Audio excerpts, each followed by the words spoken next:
ቀናችንን ጠብቀን ተገናኝተናል። ዛሬ ልክ ሁለተኛ ቀናችን ነው። እንግዲህ ባለፈውም እንደነገርኳችሁ የምክክሩ ሂደት ከሐምሌ 1 እስከ ሐምሌ 8 በቅድመ ምክክር ዝግጅት ላይ ነበር። ሐምሌ 8 ኦፊሻል የሆነ መክፈቻ ከተደረገ በኋላ ከሐምሌ 9 ጀምሮ ዛሬ እስከ ሐምሌ 18 ድረስ በጥሩ ሁኔታ የምክክር ሂደቱ እየተከናወነ ይገኛል። መጀመሪያዎቹ ላይ 8 ቦታ ተከፋፍለው 500 ሆነው ስለ ምክክሩ ሂደት ቀደም ብዬ እንደጠቀስኩት ስለ ስነ ዘዴዎቹ በሚገባ በማጠናቀር ከዚያም በላይ ኮድ ኦፍ ኮንዳክቱን የስብሰባ ስነ ስርዓቱን የመሳሰሉትን በደንብ ካብላሉ በኋላ በቀጣዮቹ ቀናት 50 ላይ ተከፋፈሉ። 50 ማለት 16 ቦታ ላይ 50 ሆነው ተከፋፈሉና እንደገና 50ዎቹ ደግሞ በየክፍላቸው 5 ቦታ በመከፋፈል 10 ሆነው በሚገባ በመተዋወቅ በየተሰጧቸው የየራሳቸው አጀንዳ ላይ ይሄ የመተዋወቅ ሂደትን አደረጉ። የፈረንጆች ብሬንስቶርሚንግ የሚሉት ነው። በዛ ርዕስ ላይ ያንን በሚገባ እያካሄዱ እርስ በርሳቸውም ቀስ በቀስ እየተግባቡ በሚያጨቃጭቀው ላይ መጨቃጨቅም እየጀመሩ እጅግ አስፈላጊ ነው። በዳያሎግ ሂደት ላይ ጭቅጭቅ፣ አለመግባባት በጣም የሚጠበቅ ነው። የዳያሎግ ሂደት 3 ትልልቅ ሂደቶች አሉት። አንዱ የመጨቃጨቅና ያለመግባባት ፌዝ የምንለው ነው። ይሄ ዳይቨርጀንት ፌዝ የምንለው ነው። ምክንያቱም አዲስ ናቸው። የራሳቸውን ስሜቶች የራሳቸውን አስተሳሰቦች በዛ ርዕስ ላይ ይዘው ነው የሚመጡት እና ያንን በሚገባ በትንንሽ ቁጥር ለቀናት ላለፉት 3 ቀናት ካስኬዱ በኋላ በትናንትናው ዕለት እያንዳንዳቸው 10ዎች በሚገባ በሰብሳቢዎቻቸውና በጸሐፊዎቻቸው አማካኝነት የዚህ የሀሳብ ማመንጨቱን ወደ ሀሳብ ማጠናቀር ካስኬዱት በኋላ ምን አደረጉ? የተጠናቀሩትን ሀሳቦች በሚገባ አሰባስበው ዛሬ ከዛሬ ጠዋት ጀምረው ለ50ዎቹ በማቅረብ ላይ ይገኛሉ። ከጀርባ እየሰማችሁ ነው። ለምሳ ያልወጡም ቡድኖች አሉ። ምን ማለት ነው ይሄ? 10ዎቹ ላለፉት 3 ቀናት በ10 የተወያዩባቸውን በደንብ አጥርተው ለ50ው ቡድናቸው ያቀርባሉ። እንደገና እነኚህ 50ዎቹ ማለትም 16ቶቹ ቡድኖች 80ዎቹ ቡድኖች በሚገባ ሀሳቦቻቸውን በየተራ ካጠናቀሩ በኋላ ለሚቀጥለው ሰኞ ጀምሮ ለሚደረገው የ250ዎቹ ቡድኖች ለ16ቱ ያቀርባሉ ማለት ነው። ስለዚህ 16 ቦታ ላይ ተከፋፍለው 250ዎቹ ሀሳቦቹን እጅግ በሰፋ ሁኔታ ካብላሉ በኋላ በመጨረሻው ለ500 ቡድን ያቀርባሉ ማለት ነው። ይህ ሂደት እንግዲህ ወደፊት ለቀጣዮቹ ሳምንታት የምናስኬዳቸው ናቸው። ስለዚህ እንግዲህ እስካሁን ድረስ ሂደቱ በጣም ጥሩ ነው። 100% ባይሆን የሚያጋጥሙ ሂደቶች፣ ስሜቶች ይኖራሉ።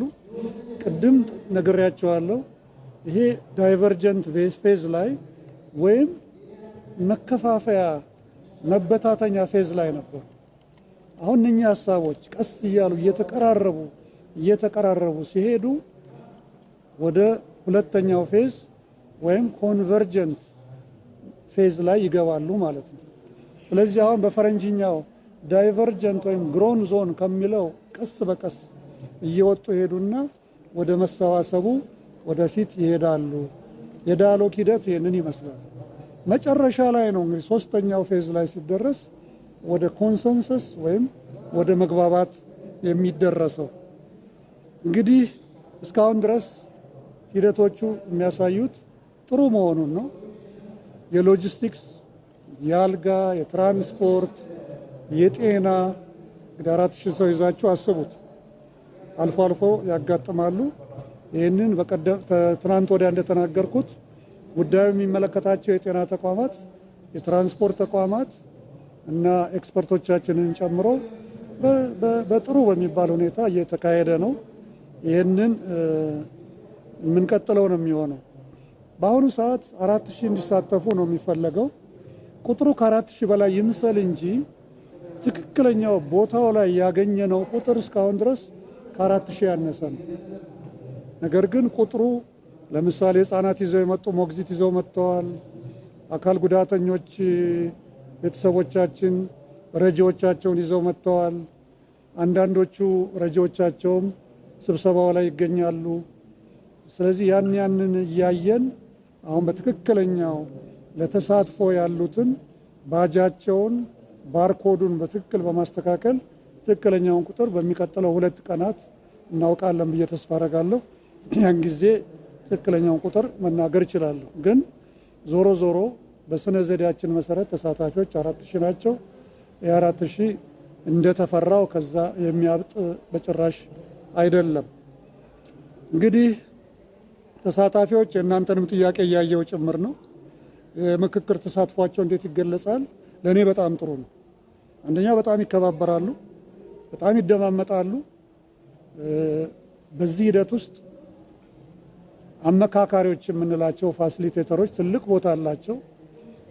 እግረ መንገዱን ደግሞ የእውቀት ግብአት የሚሰጧቸው ፓነል ኦፍ ኤክስፐርትስ አሉ።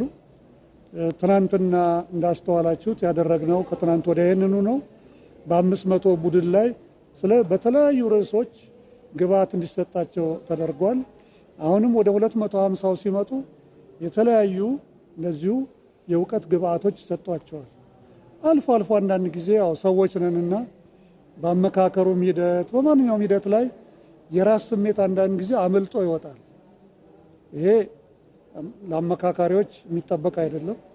ለኮሚሽነሮችም በተቻለ መጠን የራሳችንም ስሜትና ሀሳብ ቢኖረንም በጣም ጥንቃቄ ማድረግ እንዳለብን በአጽንኦት ለአመካካሪዎቹም ለእኛ ለኮሚሽነሮቹም ጭምር ለፓነል ኦፍ ኤክስፐርቶቹም ጭምር ስናስረዳ ቆይተናል። አንዳንድ ጊዜ ያንተን ሀሳብ አጉልታ ወጣ በሚል አንዳንድ ስሜቶች ተስተውለዋል። ይህ በሂደት እየተስተካከለ እንደሚሄድ በጣም እርግጠኛ ነኝ። እንግዲህ ምክክር አዋጭ ነው። አዋጭነቱ እንዴት ገመገማችሁት ስላላችሁኝ ነው። እዚህ መድረሳችን ራሱ አዋጭነቱን ያመላክታል።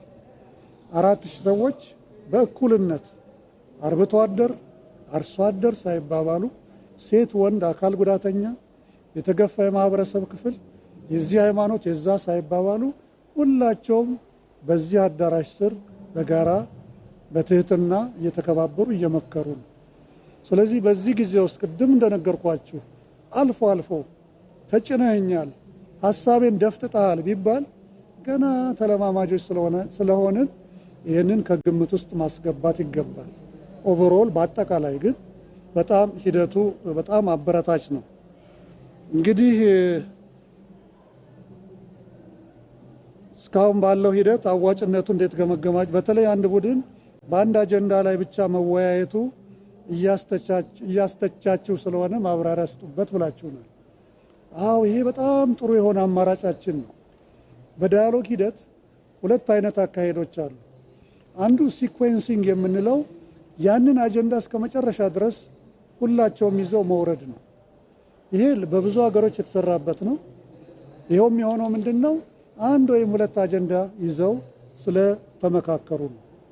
በኬንያ ላይ ስለ ስልጣን መጋራት ፓወር ሼሪንግ ላይ አንድ አጀንዳ ይዘው ስለነበር ያችን አጀንዳ ይዘው ነው እስከ መጨረሻ ያወረዱት። እኛ ግን ለመጀመሪያ ጊዜ ከታች ጀምሮ እስከ ላይ ድረስ ያመጣናቸው አጀንዳዎች ከ2000 በላይ ናቸው። አስቡት፣ ከ2000 በላይ ከሆኑ አጀንዳዎች ነው መርጠን 8 ያደረስናቸው።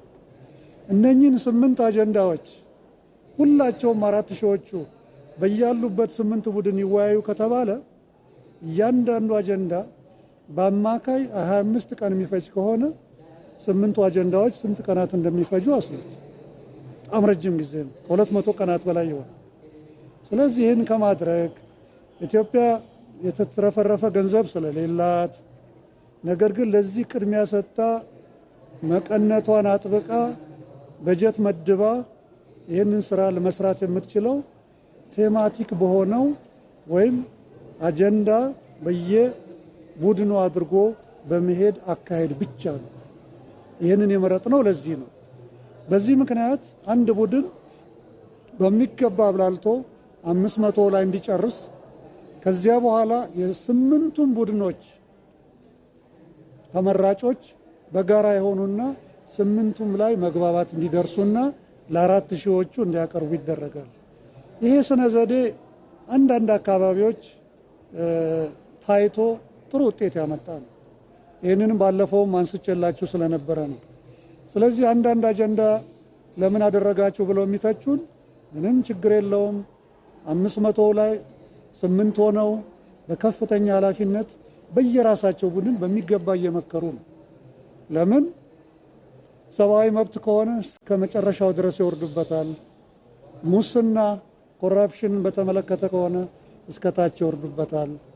አጀንዳዎቻችንን ስምንቶቹን በትክክል አይታቸው ከሆነ እርስ በርሳቸውም ይወራረሳሉ። ስለዚህ አንዱን አጀንዳ ውስጥ ያሉ ተሰብሳቢዎች የጎረቤት አጀንዳዎችንም መዋየታቸው ወይም እነኛ ላይ መመካከራቸው አይቀሬ ነው።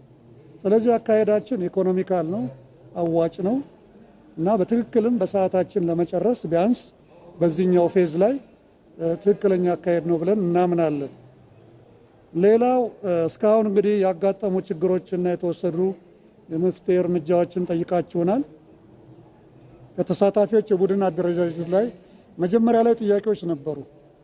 የአርቲፊሻል ኤአይ አንዱን ወገን ለምሳሌ ፖለቲካ ፓርቲዎችን አንድ ቦታ ማጨቅ፣ ሃይማኖቶችን ከሃይማኖት አውጥቶ ሌላ ቦታ ማጨቅ፣ ብሔረሰቦችን እንደዚሁ አይነት ነበሩና እነኛን አስተካክለናል። በጥያቄዎችም ጥያቄ መሰረት እኛው በትክክል እያንዳንዱ አጀንዳ ላይ ፖለቲካ ፓርቲዎች እንዲታዩ፣ እያንዳንዱ አጀንዳ ላይ ተጽዕኖ ፈጣሪዎች እንዲታዩ፣ እያንዳንዱ አጀንዳ ላይ ሴቶች፣ ወጣቶች እንዲታዩ፣ ሃይማኖት ተቋማት እንዲታዩ፣ ሁሉንም በተቻለ መጠን ፌር የሆነ ዲስትሪቢዩሽን ወይም የተመጣጠነ ክፍፍል እንዲኖር በተቻለ መጠን አድርገናል። እንግዲህ ለተሳታፊዎች የሚቀርቡ ግብአቶችን ጠይቃቸዋል። አቅም በፈቀደ መጠን ትራንስፖርት እናቀርባለን። የአዲስ አበባና የፌዴራል ተሳታፊዎችን ለአዲስ አበባና ለፌዴራል መንግስት ጥያቄ ያቀርበናል። ቢያንስ ቢያግዙን ለነሱ ማረፊያ እንዲሰጡልን። ለምሳሌ አዲስ አበባ ክብርት ከንቲባዋ ብዙ መኝታ ቦታዎችን ለአካል ጉዳተኞች እዚሁ አካባቢ ሰጥተውልናል። ስለዚህ የአዲስ አበባ ተሳታፊዎች በተቻለ መጠን ክረምት ነውና በተለይ ከሩቅ የሚመጡት ላይ እገዛ እንዲያደርጉልን ጠይቀን እያገዙን ነው። የፌዴራል መንግስትም እንደዚሁ የፌዴራል ተሳታፊዎችን እንደዛ እንዲያግዘን ጠይቀናል። እንግዲህ በተቻለ መጠን እነኚህ ይሟላሉ ብለን ተስፋ እናደርጋለን። አካል ጉዳተኞች ላይ እንዳያችሁት በጣም ትልቅ ትኩረት አድርገናል። ትናንትና የሴቶች የማህበራዊና የሴቶች ጉዳይ ሚኒስትሯ እዚህ ተገኝተው ክራች እና የድጋፍ ለአይነ ስውራን የሚሆን ለሌሎች አካል ጉዳተኞች የሚያስፈልገውን ቁሳቁስ አቅርበዋል። በተቻለ መጠን አካል ጉዳተኞቻችን እዚህ ባሉበት ሰዓት ሁሉ አቅም በፈቀደ መጠን የሚያስፈልገውን እርዳታ እንደሚያደርጉልን ቃል ገብተውልናል። እኛም ባለን በጀት የምንችለውን ለሴቶች በተለይ ለነፍሰ ጡሮች፣ ለህፃናት፣ በቅርቡ ለወለዱ የምንችለውን በበጀታችን መጠን የሚያስፈልገውን እገዛ እያደረግን ነው። ከማን ምን ይጠበቃል? ከእናንተ ደጋግሜ ተናግሬያለሁ። ብዙ ይጠበቃል። ምንድነው? ተደራሽ መሆን አለባችሁ። ስለዚህ ደስ ብሎናል። ጥሩ እየሰራችሁ ነው። እንደው ስም ብጠራ እንዳልስት ብዬ ነው እንጂ በጣም ጥሩ እየሰራችሁ ነው። ለትኩረት ሰጥታችኋል። በተለያዩ ቋንቋዎች ባይገቡኝም ብዙዎቹ ተደራሽ እየሆናችሁ ነው። ማህበራዊ ሚዲያዎች በጣም አመሰግናለሁ። ኮሚኒቲ ሚዲያዎችንም እንደዚሁ አመሰግናለሁ። ሜንስትሪም ሚዲያዎች በጣም ጥሩ ናችሁ። ፕሪንት ሚዲያዎችም እንደዚሁ ጥሩ እየሄዳችሁ ነው እና ይሄ በጣም ከዚህ በላይ ተጠናክሮ መቀጠል አለበት። እስካሁን እንደ ልብ አልፈቀድንላችሁም ወደ የጓዳ እንድትገቡ። ለምን? ዳይቨርጀንት ፌዝ ላይ ነው ያለ ነው። አሁን የምንጨቃጨቅበት የምንጣላበት ስሜታችን የምንገልጽበት ሰዓት ላይ ነን ሁላችንም በነፃና ተሳታፊዎችን ማለት ነው። እዛ ላይ የግድ አስፈላጊ አይደለም። በኋላ ላይ ግን ወደ መግባባት የምንደርስበት ጊዜ ግን በተቻለ መጠን እንድትዘግቡ ለማድረግ እንሞክራለን። በተለይ ኢትዮጵያ ዜና አገልግሎትና ፕሬስ ድርጅት ይህንን ስራ በሚገባ ዶኩሜንቴሽኑን እየሰሩ ለእናንተም ወደፊት የኛው የራሳችን ሚዲያና ኮሚኒኬሽን የሚያስፈልጋችሁን መረጃ እንዲሰጣችሁ እናደርጋለን። እንደሚመስለኝ ጌራ እያካፈላችሁ ይመስለኛል። ከማን ምን ይጠበቃል? ተሳታፊዎች አሁንም ያላቸውን ትህትና ያላቸውን መከባበር ይዘው ስብሰባቸውን በሚገባ በኃላፊነት መቀጠል አለባቸው። ምቾት እዚህ ቆይታችን አልጋ ባልጋ አይጠብቁ። አሁን ክረምት ነው። አርሶ አደሮች እርሻቸውን ትተው ነው እዚህ የመጡት። አርብቶ አደሮቻችንም ቢሆን ከቤተሰባቸው በጣም ርቀው ነው ያሉት። ስለዚህ በተቻለ መጠን የአዲስ አበባና የፌዴራል እዚህ ያሉ ተሳታፊዎች እነኝን ወንድም እህቶቻችንን በሚያጋጥማቸው ችግር ሁሉ እንዲተባበሩልን በዚህ አጋጣሚ በትህትና ጠይቃለሁ። መገናኛ ብዙሃን ያው ተናግሬ ያለው ተባባሪ አካላት ብዙ ናቸው። እንደምታዩት የሰላምና ደህንነቱ ሌት ተቀን ነው የሚሰራው። ምክንያቱም ይህ ሀገራዊ ፕሮግራም ነው። ደጋግሜ እንዳልኩት እዚህ ሀገራዊ ምክክር ኮሚሽን የሚሰራው አሁንም ለአንድ ተቋም በጭራሽ አይደለም የሚሰራው፣ ለኢትዮጵያ ነው። ጆሮ ያለው ይሰማል፣ አእምሮ ያለው ይህንን ያገናዝባል። ሂደታችንን ለ4 ዓመት ያወቀንና የተገነዘበን ሁሉ ማን እንደሆን ምን እየሰራን እዚህ እንደቆየን ምንም ይህንን የምናስተባብለውም ነገር የለም። ስራችን ወደፊት የሚታይ ነው የሚሆነው። ከተባባሪ አካላት እንዳልኩት ብዙ ናቸው። ተባባሪ ወጣቶች አሉ እዚህ፣ ያው ምግብ ተቋማት አሉ እዚህ። እንግዲህ ምግቡ አንድ ቦታ ጣፈጠኝ፣ አንድ ቦታ መረረኝ የሚባሉ ነገሮች ይኖራሉ። ግን እንደምታዩት እንግዲህ ቤታችን ስንገባ የቀረበልን ቤተሰቦቻችን ያቀረቡልን ነው የምንበላው። አንዳንድ ጊዜ ጨው ይበዛዋል፣ አንዳንድ ጊዜ ጨው ያንሰዋል፣ አንዳንድ ጊዜ ይጣፍጣል፣ አንዳንድ ጊዜ አይጣፍጥም። አሁን ደግሞ ከቤታችን ርቀን ነው አመላችን እዛ ትተን ነው እና የመጣ ነው። እዛ ላይ አንዳንድ ስሜቶች ሊኖሩ ይችላሉ። ግን ኢትዮጵያ ነች የምትችለውን ያቀረበችው። ስለዚህ ያንን በትዕግስት የቀረበውን እንደው በትህትና እንድንቀበል ነው የምነግረው። መላው ኢትዮጵያውያን ብዙ ይጠበቃል። መላው ኢትዮጵያውያን ሰላም ይፈልጋሉ። በዱር ያሉ ልጆቻችንም ሆነ በከተማ ያሉ ወደ ሀገራዊ ምክክር የመጡ ሆነም ያልመጡት ሁላቸውም በእርግጠኝነት ሰላምን ይፈልጋሉ ብዬ አምናለሁ።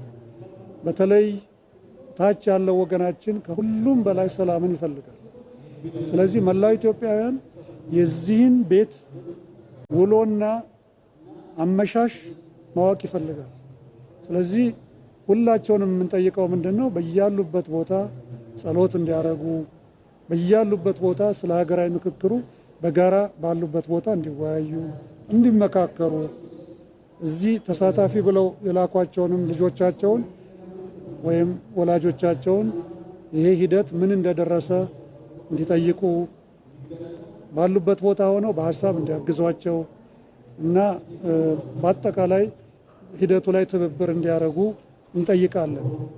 እንግዲህ ይሄ የሀገራዊ ምክክር ሂደቱ ደጋግሜ እንዳልኩት ወደ አንድ ወገን በጭራሽ ያዘነበለ አይደለም። አንዳንድ ጊዜ የምሰማቸዋለሁ አንድ የፖለቲካ ፓርቲ ገዝፎስ እንደሆነ ወይስ የገዢው ፓርቲ ወይም ገዢው አካል በሰፊው ጎልቶ ይታይ እንደሆነ ይህንን የሀገራዊ ምክክር ኮሚሽን በስነ ዘዴው ላይ በተቻለ መጠን እኩል የሆነ ወይም ትክክለኛ የሆነ ክፍፍል ፌር ዲስትሪቢዩሽን እንዲኖር ያደርጋል፣ ይከታተላል። አንደኛው ሃይማኖት በሌላው ላይ ጭነት እንዳያደርግ፣ አንደኛው አገዛዝ በሌላኛው ላይ ጭነት እንዳያደርግ አስፈላጊውን ክትትል እናደርጋለን። ይህንን ችግር በጭራሽ እንዳይኖር የደረስንበትን በየጊዜው ለእናንተ እናሳውቃለን። በውሳኔው ላይ በጭራሽ አሉታዊ ሳይሆን አዎንታዊ ተጽዕኖ እንዲያደርግ ነው የምንሞክረው። ይህንን ወደፊት በሂደት የምናሳያችሁ ይሆናል። ምንድን ነው ጌራ ቀጥሎ ያለው? ጥያቄዎቻችሁን የመለስኩ መሰለኛል። ያልተመለሰ ጥያቄ ካላችሁ ለመመለስ ዝግጁ ነኝ። አንድ ወይ ሁለት አስተናግዳለሁ ሲመስለኝ ግን ሁሉንም የመለስኩ መሰለኝ አይደል?